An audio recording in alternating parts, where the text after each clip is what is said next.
अस्सलाम वालेकुम वरहमतुल्लाह। तो मेरा आज जो क्लास है, आज का जो टॉपिक जो है वो है टेक्सोनमी। और टेक्सोनमी को पढ़ने से पहले हम फिर से जो हमने कल पढ़ा या इससे पहले इस चैप्टर में हमने पढ़ा उसका थोड़ा रिपीट करेंगे। तो इस चैप्टर में हमने स्टार्ट किया था बायोडाइवर्सिटी से।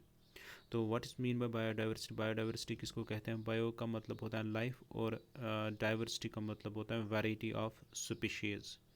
तो बहुत सारी वैराइटीज़ हैं जो है एनिमल्स की या प्लांट्स की, उसको जानना, उसको किस कैटेगरी में रखेंगे, क्या किस में हम पढ़ेंगे वो सारी स्पीशीज़ को, अलग अलग वैराइटीज़ को, तो उसको कहा जाता है बायोडाइवर्सिटी। जो सबसे पहले 1986 में एक साइंटिस्ट आया था जिसका नाम था रोसन, जिसका नाम था।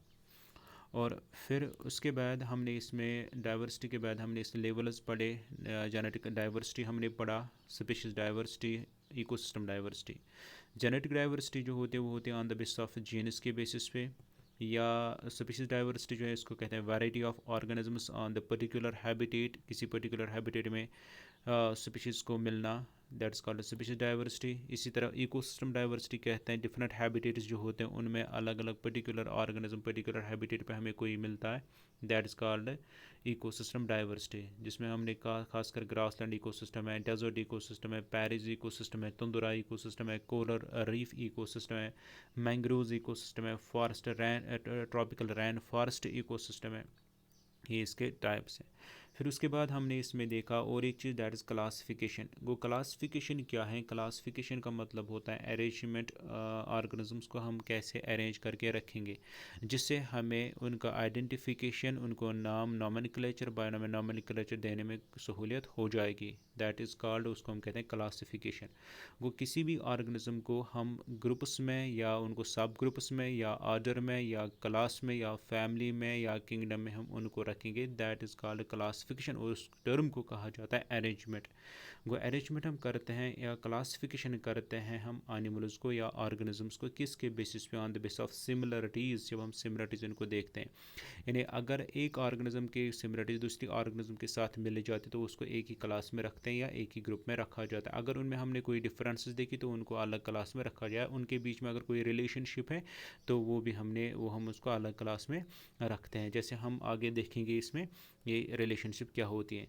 फिर इसी तरह और एक चीज़ हमने इसमें देखा, टाइप्स हमने इसमें पढ़े थे क्लासिफिकेशन के। तो उस चीज़ में हमने पढ़ा था आर्टिफिशियल क्लासिफिकेशन को। आर्टिफिशियल क्लासिफिकेशन मैंने कहा था, आर्टिफिशियल क्लासिफिकेशन होती है वो क्लासिफिकेशन जो बेस्ड होते हैं on the base of habit and habitat के बेस पे, यानी इनकी आदत क्या होगी और इनकी रहने की जगह क्या होगी। जैसे मैंने कल एग्जांपल आपको मैंने कहा था जैसे बैट है, ये जो या बैट जो होती है, या वेल जो है, या इसी तरह रैट जो होता है। वो बैट जो है, बैट जो उसका जो हैबिट जो है वो है, आदत उसकी होती है, वो होती है उड़ने की आदत होती है। इसी तरह उसकी जो एक हैबिटेट जो होता है वो एयर होता है, वो हवा में आर्बोरियल होती है वो। इसी तरह अगर हम देखेंगे वेल की आदत है वो स्विम करते हैं और रहने की जगह जो है वो है वाटर। या रैट जो है रैट खासकर होल्स में रहता है।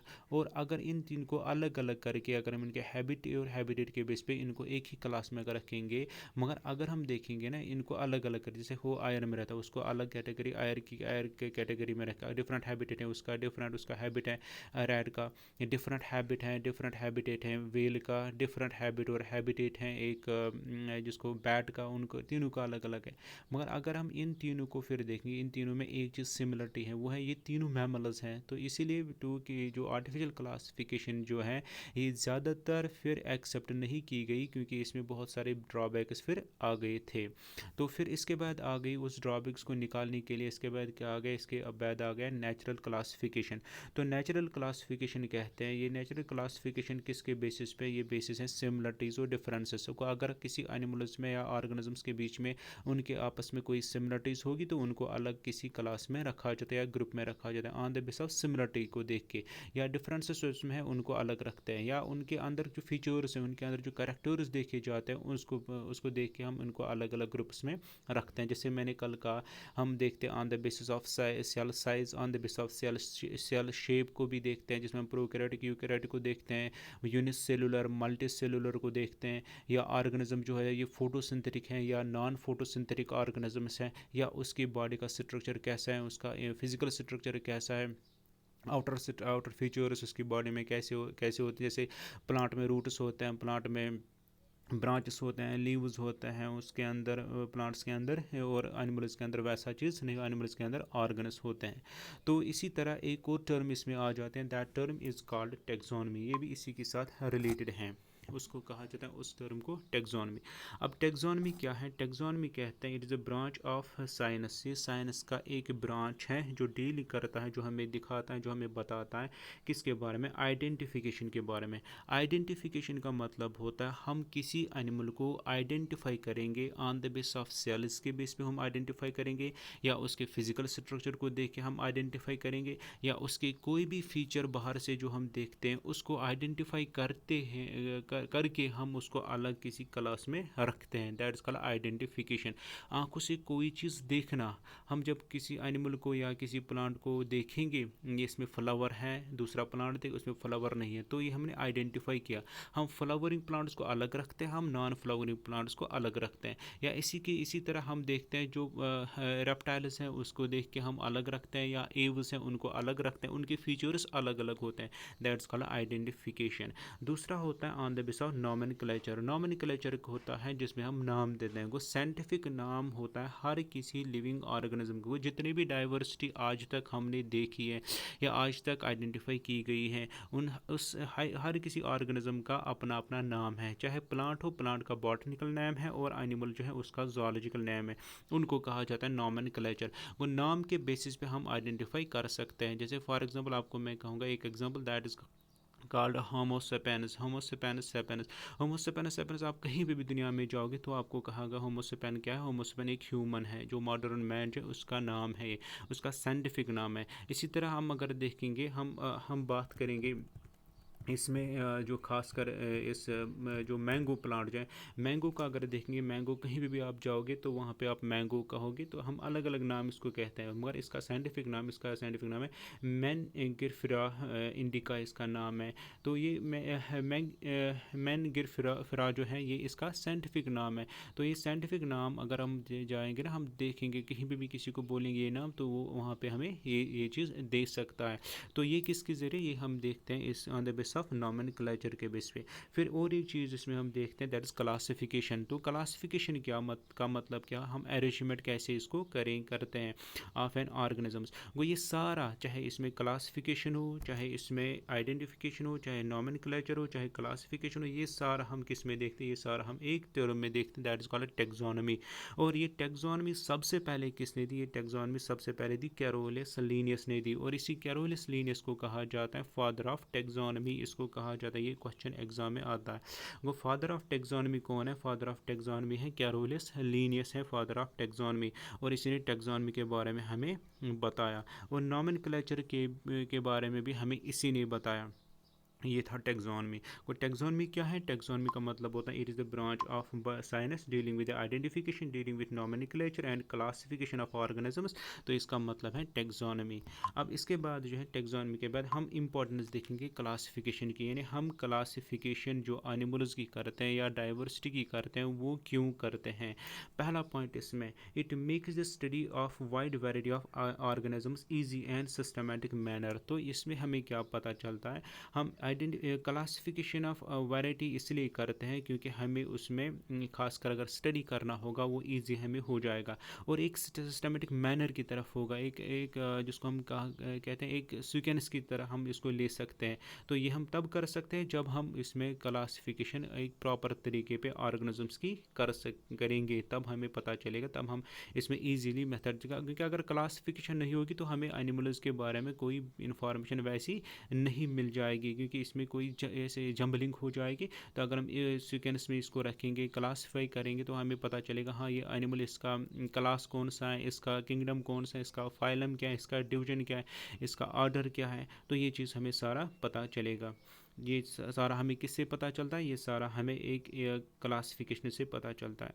दूसरा है इसमें इम्पॉर्टेंट है वो है it helps to understand how the different organisms have evolved with the time. तो दूसरा हमें इस क्लासिफिकेशन से पता चलता है कौन कौन सा ऑर्गेनिज्म किस टाइम पे इवॉल्व हुआ है। जैसे इवोल्यूशन की अगर बात करते हैं, वो इवोल्यूशन की बात अगर करेंगे, इवोल्यूशन में हमें बताता है जो ह्यूमन जो है वो कैसे आया, सबसे पहले कौन आया इस अर्थ के ऊपर, इस अर्थ के ऊपर कौन सा लिविंग ऑर्गेनिज्म आया, तो एनिमल्स कब आ गए, वो सारा जो है वो सारा हमें क्लासिफिकेशन से पता चलता है। जिससे हमें इवॉल्वेशन यानी इवॉल्व्ड विद टाइम, टाइम के बेसिस से हमें पता चलता है कौन कौन सा एनिमल कैसे था, किस वक्त आया। जैसे हम बात करेंगे ह्यूमन्स की, मॉडर्न मैन की, इससे पहले कुछ एनिमल्स थे, डायनासोरस थे, वो कब थे। तो इसी तरह हम इसको क्लासीफाई करते हैं, तो क्लासिफिकेशन से हमें ये चीज़ पता चलता है। तीसरा हम देखते हैं इसमें it helps to understand the inter relationship among different groups of organisms. तो अलग अलग ऑर्गेनिज्म जो होते हैं उनमें कौन से रिलेशन है, इनमें अगर कोई रिलेशन है आपस में, तो वो रिलेशन क्या है ये हमें सिर्फ किससे पता चलता है, ये हमें पता चलता है क्लासिफिकेशन से पता चलता है। जैसे यहाँ पे एक बात करेंगे तो एक फ़िश है that is called jelly fish या स्टार फिश जो होते हैं। अगर उस स्टार फिश को हम देखेंगे, दोनों का एक रिलेशन है, वो दोनों रिलेशन है, दोनों वाटर में मिल जाते हैं। तो मगर अगर उनका स्ट्रक्चर को हम देखेंगे, वो स्ट्रक्चर दोनों का डिफरेंट पाया जाता है। मगर इस इनका इंटर रिलेशन जो है वो इंटर रिलेशन के वो है वाटर है। तो इसलिए हम इस तरह से हम इनको इंटर रिलेशनशिप भी देख सकते हैं। और तीसरा और एक last point, it forms a base for the study of other biological science. वो अगर हम देखेंगे बाकी बायोलॉजिकल साइंस जो है, जैसे बॉटनी है, जोलॉजी है, या बाकी फिजोलॉजी है, या इस तरह मॉर्फोलॉजी है, एनाटॉमी है, तो ये सारा जो बॉटनी इसमें बायोलॉजिकल साइंस में जितने भी ब्रांचेस आते हैं, उन ब्रांचेस को सबसे बेसिक स्टेप जो है, बेसिक स्टेप है क्लासिफिकेशन को। जब हम क्लासिफिकेशन करेंगे तब हम इजीली ये चीज़ कर सकते हैं। जैसे आपको मैं एग्जांपल दूंगा और एक चीज़ की, क्लासिफिकेशन का मतलब क्या है। क्लासिफिकेशन का मतलब होता है, क्लासिफिकेशन का मतलब होता है, जैसे हम अगर अपने स्कूल की बात अगर करेंगे, फॉर एग्जांपल ये हमारा यहाँ पे स्कूल है। इस स्कूल में समझो, इस स्कूल में 10 यानी जो क्लासेस हैं, तो हम 10 क्लासेस को एक लेवल की तरह हम उसको अलग अलग क्लासीफाई करते हैं। हम नर्सरी को उसके एबिलिटी को देख के, उनको वो चीज़ फीचर्स को देख के हम उनको लोअर क्लास में रखते हैं। हम उनको 10th क्लास में नहीं ले सकते, क्योंकि उनको वो चीज़ समझ नहीं आएगा। धीरे धीरे वही लेवल्स हम बनाते हैं अप टू 10th तक। या वो जो लेवल्स हम बनाते हैं, वो लेवल्स हम किस लिए बनाते हैं, क्योंकि हमें आइडेंटिफाई हो जाएगा, हमें वहाँ पे सहूलियत हो जाएगी, हम किस बच्चे को क्या पढ़ाएंगे वो चीज़ हमें सहूलियत हो जाएगी। That's called classification. इसलिए क्लासिफिकेशन ज़रूरी हो। अगर हमारे स्कूल में क्लासिफिकेशन नहीं होगी तो वहाँ पे प्रॉब्लम हो जाएगी, हम किस बच्चे को कौन सा सब्जेक्ट, किस बच्चे को क्या चीज़ पढ़ा सकते हैं। मगर अगर जब हमने क्लासिफिकेशन की, तब हम इजीली क्या करते हैं, हम इजीली नर्सरी को वैसा टॉपिक पढ़ाते हैं, सेकंड को वैसा टॉपिक पढ़ाते हैं, थर्ड को, फोर्थ को, 10th को, या हर किसी सब्जेक्ट को, हर किसी क्लास को अलग अपने अपनी तरह से अपने अपना लेवल से उसको टॉपिक्स पढ़ा सकते हैं। तो इसी तरह एक एनिमल्स या डाइवर्सिटी में भी हम क्लासिफिकेशन ज़रूरी करनी पड़ती है। नेक्स्ट वन है वो है hierarchy of classification. Hierarchy of classification का मतलब क्या है? हायरार्की का मतलब होता है हम किसी भी क्लासिफिकेशन को जब करेंगे, उनको हम सिस्टम की तरह एक क्लासीफाई करेंगे, यानी उनको हम अलग ग्रुप्स में, लेवल्स में या ऑर्डर्स में कैसे उसको रखेंगे। तो इसका मतलब है classification is a system of grouping हम करते हैं एनिमल्स की, लिविंग थिंग्स की। मगर कैसे करते हैं? हम अकॉर्डिंग टू ग्रुप करते हैं, अकॉर्डिंग टू लेवल्स करते हैं, अकॉर्डिंग टू ऑर्डर करते हैं। वो एक हम देखते हैं उसका ग्रुप क्या आएगा, दूसरा हम लेवल देखते हैं उसकी लेवल क्या आएगी, तीसरा हम देखते हैं ऑर्डर कौन सा होगा, उसको ऑर्डर के तहत रखेंगे, लेवल के तहत रखेंगे, या ग्रुप की तरफ रखेंगे।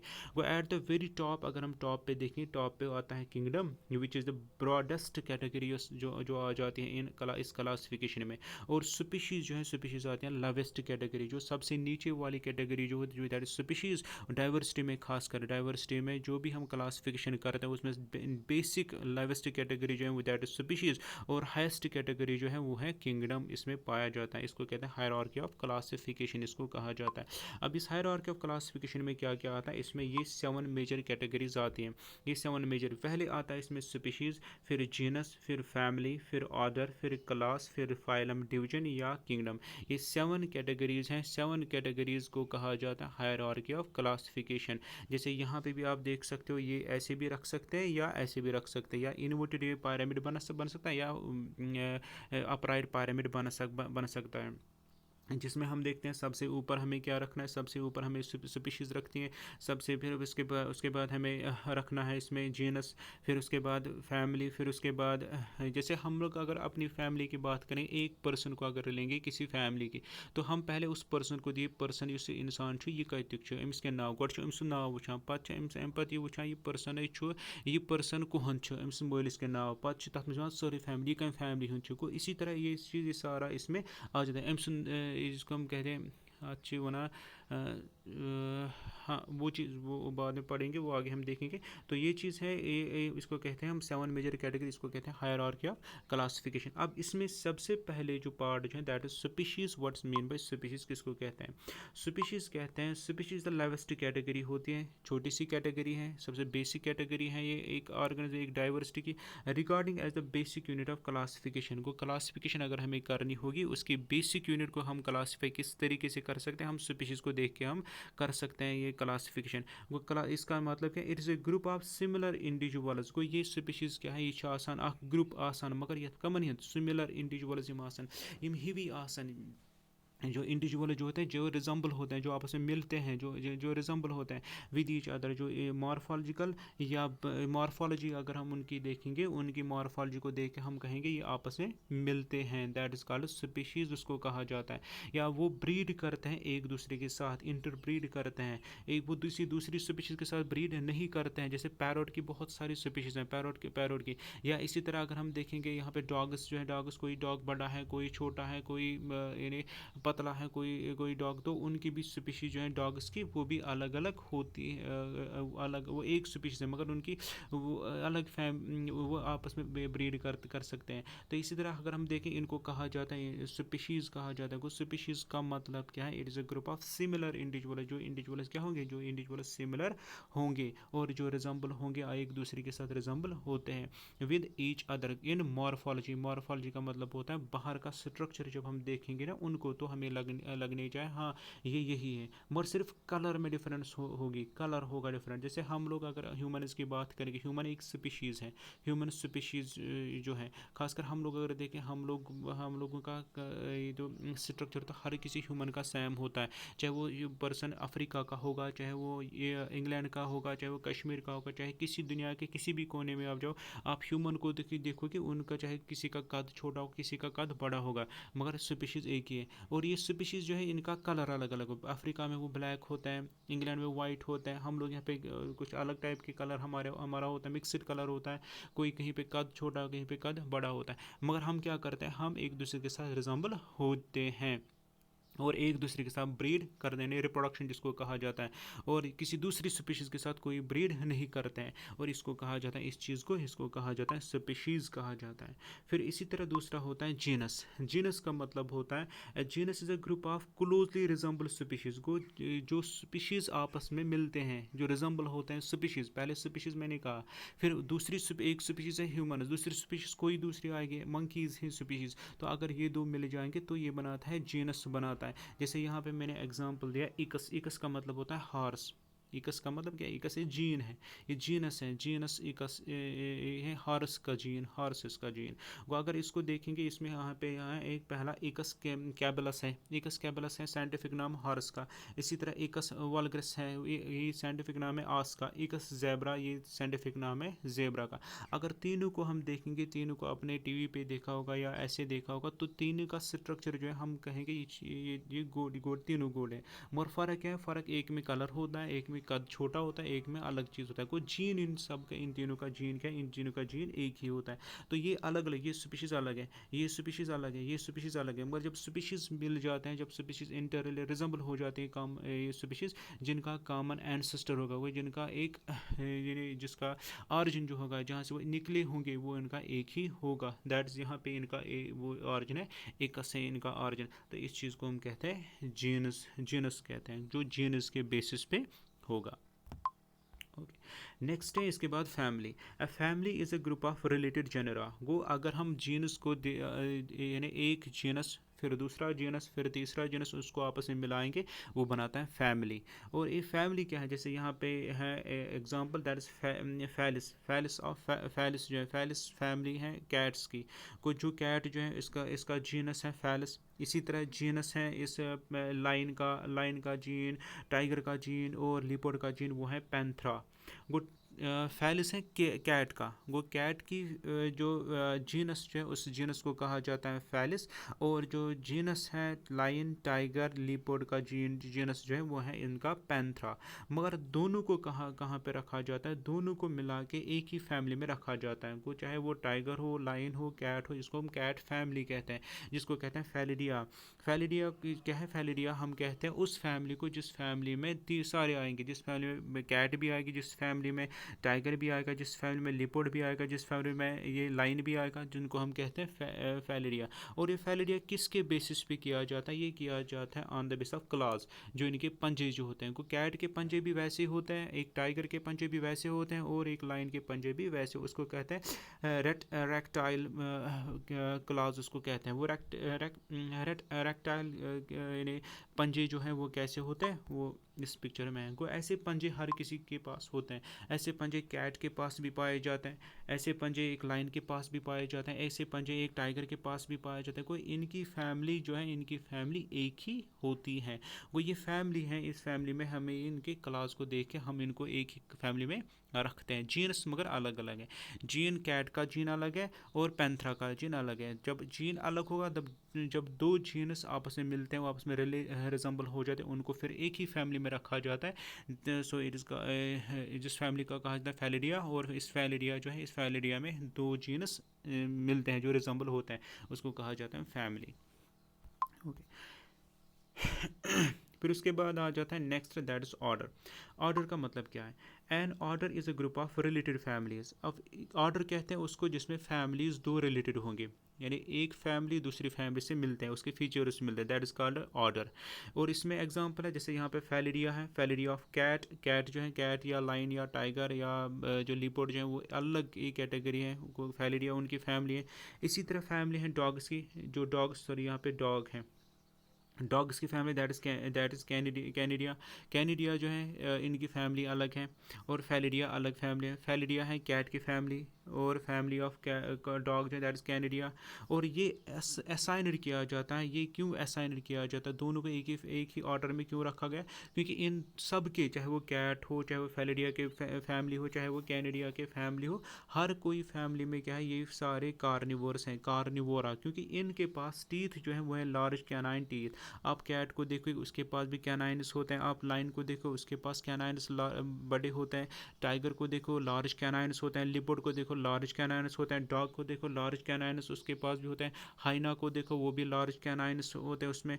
या वाइल्ड डॉग को देखो, उसके पास भी लार्ज कैनाइन्स होते हैं। तो इसलिए इनको एक ही ऑर्डर में रखा गया। को एक और एक कोई फीचर इनको मिलता है आपस में। लाइन को एक फीचर मिलता है, टाइगर जो है इनको एक फीचर डॉग्स के साथ मिलता है। तो उस फीचर जो दो फैमिलीज़ के बीच में, ये जो फीचर मिल जाएगा दो फैमिलीज़ के बीच में, दैट इज़ कॉल्ड ऑर्डर, उसको कहते हैं। फिर उसके बाद है next, that is class. Class का मतलब है रिलेटेड ऑर्डर्स, जो ऑर्डर्स एक दूसरे के साथ मिलते हैं। वो एक ऑर्डर है, वो दूसरे ऑर्डर के साथ मिल जाएगा, उसमें कोई ऐसा चीज़ होगा जो रिजेंबल होता है एक दूसरे के साथ, उसको कहते हैं क्लास। जैसे यहाँ पे मैंने कहा, यहाँ पे एक ऑर्डर है, that is called Rodentia of rats. ये है इनका क्लास है, ये इनका ऑर्डर है। पहला रैट्स का ऑर्डर है रोडेंटिया। ये इसी तरह जो रैबिट जो है, रैबिट का ऑर्डर है लेगोमॉर्फिया है। ये ऑर्डर किन का है? ये एक ऑर्डर है रैबिट का। इसी तरह और एक ऑर्डर है दैट इज कार्निवोरा ऑर्डर है रैट्स का। ये कार्निवोरा ऑर्डर है कैट्स का, डॉग्स का, इनका ये ऑर्डर है।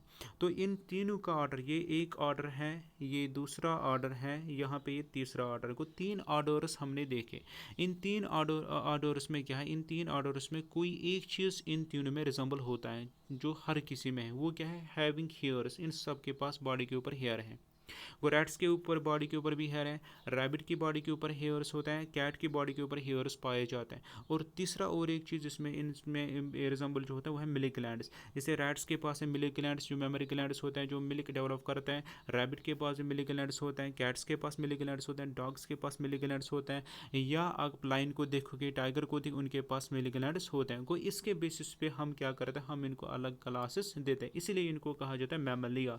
वो मैमलिया कहते हैं उनको जिनमें मैमलिया में हर कोई क्लास आएगा। मैमलिया में अब इंसान भी आता है, उसकी बॉडी में हेयर्स होते हैं, उसकी बॉडी में ये जो खासकर मेमोरी ग्लैंड्स होते हैं, कुछ जिनके पास कोई कैरेक्टर मिल जाता है, क्लासेस ऑर्डर्स में मिल जाता है, तो उसको हम कहते हैं क्लासेस कहते हैं। क्या कहते हैं? क्लासेस को कहा जाता है। ये हो गया क्लास। फिर उसके बाद होता है और एक चीज़ that is phylum and division. वो फाइलम एंड डिवीजन जो है, ये फाइलम क्या है? फाइलम का मतलब होता है phylum is a group of related animal classes. को एनिमल के क्लासेस अगर मिल जाएंगे, जैसे एक एनिमल क्लास पॉरिफेरा है, इसी तरह दूसरा एनिमल क्लास वो दूसरा मिल जाएगा, तीसरा एनिमल क्लास मिल जाएगा। तो जब एनिमल क्लासेस एक दूसरे के साथ मिले जाते हैं वो बनाते हैं फाइलम को। इसलिए हम एनिमल्स के रिलेटेड, हम एनिमल्स के लिए हमेशा यूज़ करते हैं फाइलम वर्ड यूज़ करते हैं जब हमें उनका क्लासिफिकेशन करनी होती है। तो ये रिलेटेड एनिमल क्लासेस होते हैं, बहुत सारे एनिमल क्लासेस जब मिल जाएंगे ये बनाते हैं फाइलम को। इसी तरह डिवीजन होता है जब प्लांट के क्लासेस मिल जाएंगे, रिलेटेड क्लासेस, जो प्लांट के जो रिलेटेड क्लास हो, एक दूसरे के साथ जो क्लासेस प्लांट्स के मिले जाते हैं, तो उनको वहाँ पे हम कहते हैं उसको कहा जाता है डिवीजन्स। वो इसलिए डिवीजन्स हम यूज़ करते हैं फॉर प्लांट्स के लिए, और फाइलम यूज़ करते हैं फॉर जो खासकर एनिमल जो होते हैं उनके लिए हम फाइलम यूज़ करते हैं। अब किंगडम्स किसको कहते हैं? जो लार्जेस्ट है। Kingdom is the highest category, जो सबसे बड़ी कैटेगरी जो है वो है kingdom in the biological classification. इसका मतलब क्या है? It's a group of phyla and division. को ये ग्रुप है किसका? फाइला एनिमल्स का और डिवीजन प्लांट्स का। वो जब प्लांट्स की क्लासिफिकेशन को, प्लांट डिवीजन्स को कंबाइन करेंगे ये बनाता है किंगडम। अगर हम फाइलम्स जो होते हैं उनको कंबाइन करेंगे ये बनाता है kingdom of Animalia. Kingdom Animalia और किंगडम प्लांटिया ये बनाता है, जिनमें कुछ कॉमन कैरेक्टर्स पाए जाते हैं। All phyla of the animal lack, वो फाइला जो जितने भी फाइला होंगे जिन एनिमल्स के लिए, उनके पास सेल वॉल जो है वो नहीं होता है, क्लोरोफिल नहीं होता है, इसलिए वो किस क्लास में रखे जाते हैं? वो रखे जाते हैं किंगडम प्लांटिया में, सॉरी किंगडम एनिमेलिया में उसको रखा जाता है। कोई किंगडम एनिमेलिया कौन सा हो गया? वो किंगडम जिस किंगडम में हम लोग उन एनिमल्स को रखते हैं जिनमें सेल वॉल नहीं होगा, जो क्लोरोफिल नहीं, जिनके पास क्लोरोफिल प्रेजेंट नहीं होगा। अब दूसरा जो है हम क्या करते हैं? Virus divisions of plants have rigid. वो डिवीजन्स जो होते हैं, जिन डिवीजन्स में खासकर क्या होगा? जिसमें रिजिड सेल वॉल होगा या अराउंड देयर सेल्स होगा, एंड प्लेसर उसको हम रखते हैं किसके अंदर? उनको हम रखते हैं एक प्लांटिया के अंदर, जिसको हम कहते हैं किंगडम प्लांटिया। दो बेसिक किंगडम्स हमने देखे यहाँ पे, एक kingdom Animalia, kingdom Plantae. Kingdom Animalia हम कहते हैं उस किंगडम को जिसमें हम उन एनिमल्स को रखते हैं जिनके पास सेल वॉल नहीं होता है, जो फोटोसिंथेसिस नहीं करते हैं, जिनके पास क्लोरोफिल नहीं होगा। और किंगडम प्लांटिया कहते हैं उनको जिनके पास रिजिड सेल वॉल होगा और जो खासकर फोटोसिंथेसिस भी कर सकते हैं। That is called kingdom. अब यहाँ पे एक चीज़, यानी इसको समझने के लिए यहाँ पे मैंने एग्जांपल दी। एक मैंगो जो है, ये मैंगो है जो इंडिया में मिल जाते हैं, तो इस मैंगो का एक क्लास है, इसका एक हायरार्की क्लासिफिकेशन है। तो इसको पहले हम लेंगे स्पीशीज़ क्या है? स्पीशीज़ है इंडिया, को इंडिया की है। जीनस है इसका मैनिग्रिफेरा, और फैमिली जो है वो है फैमिली इनका एनाकार्डेसिया, ये फैमिली इसकी। इसी तरह इसका ऑर्डर भी दिया है, क्लास भी दिया गया है, डिवीजन भी दिया गया है और किंगडम भी दिया। कोई इस को कहा जाता है क्लासिफिकेशन। ये किसी स्पीशीज़ कौन सी है, जीनस क्या छुस, फैमिली क्या छुस, ऑर्डर कत ऑर्डरस में छुवान, क्लास कुछ छुस यिवान, या डिवीजन क्या छुस यिवान, या इसी तरह हम देखेंगे इसमें किंगडम कुछ छुस यिवान। किंगडम छुस यिवान प्लांट, या डिवीजन जो है वो है एंजियोस्पर्म्स। ये भी होते हैं जिम्नोस्पर्म, एंजियोस्पर्म फ्लावर ही डेवलप करता होगा। डाइकॉट वाला है, दो हिस्से इसको हो जाता है। या सेपेंडेल्स इसमें, या ये और चीज़, ये सारे जो है, ये सारे क्या है, ये सारे इनका क्लासिफिकेशन होती है प्लांट के रिलेटेड। इसी तरह और एक क्लासिफिकेशन क्या होती है खासकर एनिमल्स में, जो ह्यूमन्स में हम देखेंगे। वो ह्यूमन्स में पहला किंगडम है। किंगडम हमारा क्या है, किंगडम क्योंकि हम आते हैं किस कैटेगरी में, एनिमल की कैटेगरी में। फाइलम कौन है, फाइलम हमारा कॉर्डेटा, क्योंकि हमारे पास सुबटेबल कॉलम है। हमारे पास क्लास जो है, क्लास है मैमल्स, क्योंकि हमारे पास मैमल्स का मतलब होता है हमारे पास जो है वो मेमोरी ग्लैंड्स हैं। इसी तरह ऑर्डर जो है, ऑर्डर इनका प्राइमेट्स का मतलब ये इसको कहा जाता है प्राइमेट, जिसमें हम लोग क्या आएंगे, जिसमें हम लोग बंदर के साथ मिलते जुलते हैं। दैट इज कॉल्ड होमिनिडिया, प्राइमेट्स को कहते हैं। फैमिली हमारी कौन सी है, फैमिली हमारी ये वाली है, इसको कहा जाता है इस फैमिली में हर कोई प्राइमेट आएगा, गुरेला, चैंपेंजीज, क्योंकि हमें नियर अबाउट 90% जो जीनस हैं वो एक दूसरे के साथ मिलते हैं। उससे आर्ज नहीं हुआ है मगर उससे इसके साथ मिल जाते हैं। जीनस हमारा कौन सा जीनस है, होमो एंड स्पेनस का हमारा है स्पीशीज़ है, वो है हमारा स्पेनस। इसीलिए कि कॉमन ह्यूमन जो है इसका पूरा साइंटिफिक नाम जो वो है होमो स्पेनस है। तो ये है एक क्लासिफिकेशन, इस तरीके से हम ऑर्गेनिजम्स को क्लासीफाई कर सकते हैं। और अगर हमने क्लासीफाई इनको किया तो इससे हमें एक आइडेंटिफिकेशन एक एनिमल की या प्लांट की अच्छी तरह हो सकती है। ओके, तो इंशाल्लाह कल हम इसको आगे देखेंगे, आगे कुछ टॉपिक्स जो भी आएंगे तो वो इंशाल्लाह कल हम देखेंगे।